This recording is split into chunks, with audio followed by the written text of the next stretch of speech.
Hello friends, welcome to our channel medical field guidance. तो इस video में हम डिस्कस करेंगे एम्स बीएससी नर्सिंग और पैरामेडिकल के सिलेबस को हम 60 डेज़ में कैसे कवर कर सकते हैं। तो हमारे पास कितने हुए जून में पेपर है, जनवरी, फरवरी, मार्च, अप्रैल और मई, 4 महीने बचे हैं। जनवरी आपकी चली गई है, ठीक है। तो हमारे पास में 4 महीने हैं, यानी कि हमारे पास 60 और 60 डेज़ है। तो मतलब कि हमने एक उनको तोड़ना है दो हिस्सों में कि हम 60 दिन जो पहले हैं हमारे उसमें सिलेबस पूरा करें, और जो दूसरे 60 दिन है उसमें हम उस चीज़ को रिवाइज करें और अच्छे से, क्योंकि जब तक रिवीजन नहीं होगी तब तक आपके अंदर कॉन्फिडेंस नहीं आएगा कि आप उस चीज़ को अच्छे से कर सकते हो, ठीक है। तो यहाँ पे इस वीडियो में मैं आपको डेली टारगेट शेयर कर रही हूँ जो कि आपको कंप्लीट करने हैं। आप वो अपनी सेल्फ स्टडी के बेसिस पे भी कर सकते हो, या फिर इस वीडियो से एक अपना खुद का बेस तैयार कर सकते हो कि आपको इस तरीके से लेकर चलना है। आप इसमें खुद के जो कैपेसिटी है उसके बेसिस पे फ्लक्चुएशन कर सकते हो, बट इतना करना मिनिमम है। इससे कम करोगे तो कहीं ना कहीं आप लैग करोगे। तो हमारा 13 जनवरी यानी कि कल से हमारे टारगेट स्टार्ट हो रहे हैं। इन्हीं टारगेट के बेसिस पे हमारे कोर्स में जो चीज़ें हैं वो चलेंगी, और इन्हीं टारगेट के बेसिस पे आप अपनी तैयारी जो है वो कंटिन्यू कर सकते हो। जैसे कि देखो 13 जनवरी है, 13 जनवरी को आपको क्या करना है, 11th फिजिक्स के first, second and third chapter करने हैं। अब ये जो चैप्टर है वो एनसीईआरटी बेस्ड है, मतलब कि एनसीईआरटी में जो आपका सीक्वेंस है वो चैप्टर आपको करने हैं। पहला जो चैप्टर है जैसे फिजिकल वर्ल्ड है तो वो करना है, सेकंड चैप्टर यूनिट डायमेंशन है तो वो करना है, third chapter motion in straight line है तो वो करना है। तो यहाँ पे 1 2 3 का मतलब वो है, ठीक है। ये 3 चैप्टर आपको करने हैं। नेक्स्ट डे आपको 4th और 5th चैप्टर करना है, उससे अगले दिन 6th और 7th चैप्टर करना है। सिर्फ 2 चैप्टर करने हैं, और अराउंड एक हफ्ते में आप पूरी 11th को कर लोगे कवर, ठीक है। कोर्स के जो बच्चे हैं, जैसे जिन चैप्टर के मैंने क्वेश्चन ही प्रोवाइड कर रखे हैं वो साथ साथ उस दिन आ जाएंगे। जैसे मान लो 16 तारीख को आपको क्या करना है, 8th और 9th चैप्टर करना है। मैंने मान लो 8th और 9th के नोट्स नहीं प्रोवाइड कर रखे या फिर क्वेश्चन बैंक नहीं प्रोवाइड कर रखा, तो आपको वो 15 को अवेलेबल हो जाएगा ताकि आप 16 को उस चीज़ को पढ़ सको, ठीक है। तो इस हिसाब से हमारी चीज़ें चलेंगी। उसके बाद हमारे पास में आएगी हमारी 11th की बायो। तो आप जब 11th का फर्स्ट और सेकंड चैप्टर करो तो ऐसा नहीं है कि आप इस चीज़ को छोड़ दोगे। इस दिन 20 तारीख को आपको ये चीज़ तो करनी ही करनी है, बट साथ में आपको ये भी रिवाइज करना है, ठीक है। अब कैसे रिवाइज करोगे, रिवाइज करने के लिए आपको शॉर्ट नोट तैयार करने पड़ेंगे, ठीक है। तो वो मैं आपको आगे बताऊंगी। तो आपको वो यहाँ पे रिवाइज करते हुए चलना है। जैसे इस दिन आपको ये 13 तारीख वाला काम करना है, 21 तारीख को आप 14 तारीख वाला काम रिवाइज करोगे, 22 तारीख को आप 15 तारीख वाला रिवाइज करोगे। इस तरीके से आपको लेके चलना है। अराउंड एक हफ्ते में आपकी 11th की जो है वो कंप्लीट हो जाएगी। एक हफ्ते में नहीं होगी, 10 दिन में होगी, क्योंकि चैप्टर ज़्यादा है उसमें और ज़रूरी भी है। उसके बाद हमने यहाँ पे 5 से 6 दिन करेंगे हमारी फिजिकल केमिस्ट्री के लिए, देन हमारी 12th फिजिक्स, इनऑर्गेनिक केमिस्ट्री, फिर 12th bio and then organic.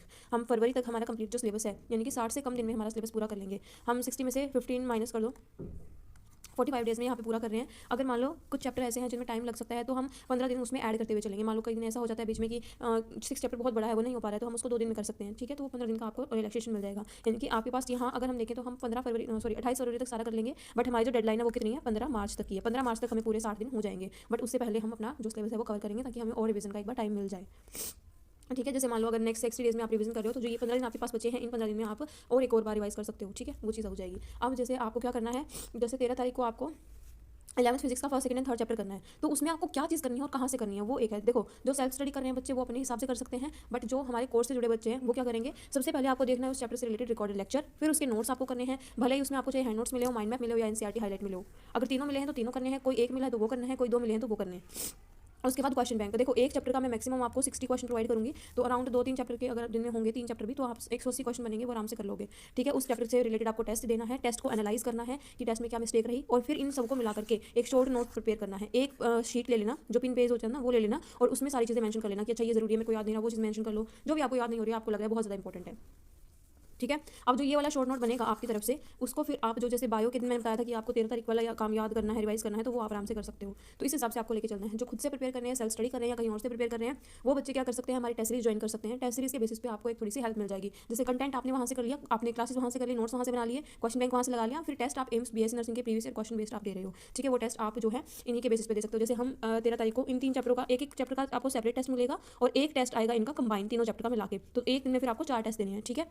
I hope आप लोगों को समझ में आ गया होगा। कोई भी आपको इसमें ऐसा लग रहा है कि मुझे इसमें थोड़ी इंप्रूवमेंट करनी है टाइम टेबल में, वो आप अपनी तरफ से कर सकते हो, ठीक है। उसके बाद मेरे पास रिवीजन का टाइम रहेगा, रिवीजन का मैं अलग शेड्यूल डाल दूंगी, ठीक है। उसके भी आप हम अपना रिवीजन करेंगे। तो ये आपको तैयारी करके चलनी है कि आप इस चीज़ को फॉलो करो और सारी चीज़ें अपने आगे करो, ठीक है। यहाँ से आपका जो है कोर्स में भी कंटिन्यू चीज़ें ऐड होती जाएंगी जो भी आपकी रहती है, ठीक है। और फरवरी तक आपका, जैसे मैंने बोला है कि आपका सिलेबस पूरा भी हो जाएगा और कोई ज़्यादा बर्डन भी नहीं आएगा, ठीक है। कोई और डाउट इंक्वायरी तो आप मुझसे पूछ सकते हो। जो बच्चे नए हैं कोर्स के रिगार्डिंग जुड़ना चाहते हैं वो मुझे व्हाट्सएप पे मैसेज कर लीजिएगा, या फिर आप कॉल भी कर सकते हो। डिस्क्रिप्शन बॉक्स में आपको नंबर मिल जाएगा। उसके जो भी अदर क्वेरी है रिगार्डिंग टेस्ट सीरीज अगर आपको ज्वाइन करनी है सिर्फ, तो वो आप कर सकते हो। बट देखो कहीं ना कहीं जब आप कोर्स ज्वाइन कर रहे हो तो आपको यहाँ पे नोट्स मिल जाते हैं, जहाँ से आपको अपनी जो है पीडीएफ प्रिंट आउट निकलवा सकते हो। आपका टाइम कहीं ना कहीं सेव होगा। जहाँ पर आप एक दिन में 3 चैप्टर कर सकते हो, वहाँ पे जब आप नोट्स खुद से बनाओगे, सारी चीज़ें खुद से करोगे, तो वो एक दिन में कहीं ना कहीं एक चैप्टर लेता है, ठीक है। इवन 2 दिन में भी एक चैप्टर होगा। तो अपनी स्पीड को बचाने के लिए you have to use handmade notes, ठीक है, जो आपके पहले से प्रिपेयर्ड हो। ये नहीं कि आपको ढूंढ के बनाने पड़े। Okay, so thank you for watching this video. जरूर बताना कि आपको टाइम टेबल कैसा लगा और कौन कौन इसको फॉलो करने वाला है, ठीक है। मैं ये नहीं कह रही कि कोर्स लो, कोर्स नहीं लोगे तो ऑब्वियसली सिलेक्शन हो जाएगा, बट हाँ इस चीज़ को फॉलो जरूर करना। 60 डेज चैलेंज कौन कौन करने वाला है जल्दी से कमेंट बॉक्स में सारे बच्चे मुझे बताना, ठीक है। Thank you for watching this video again.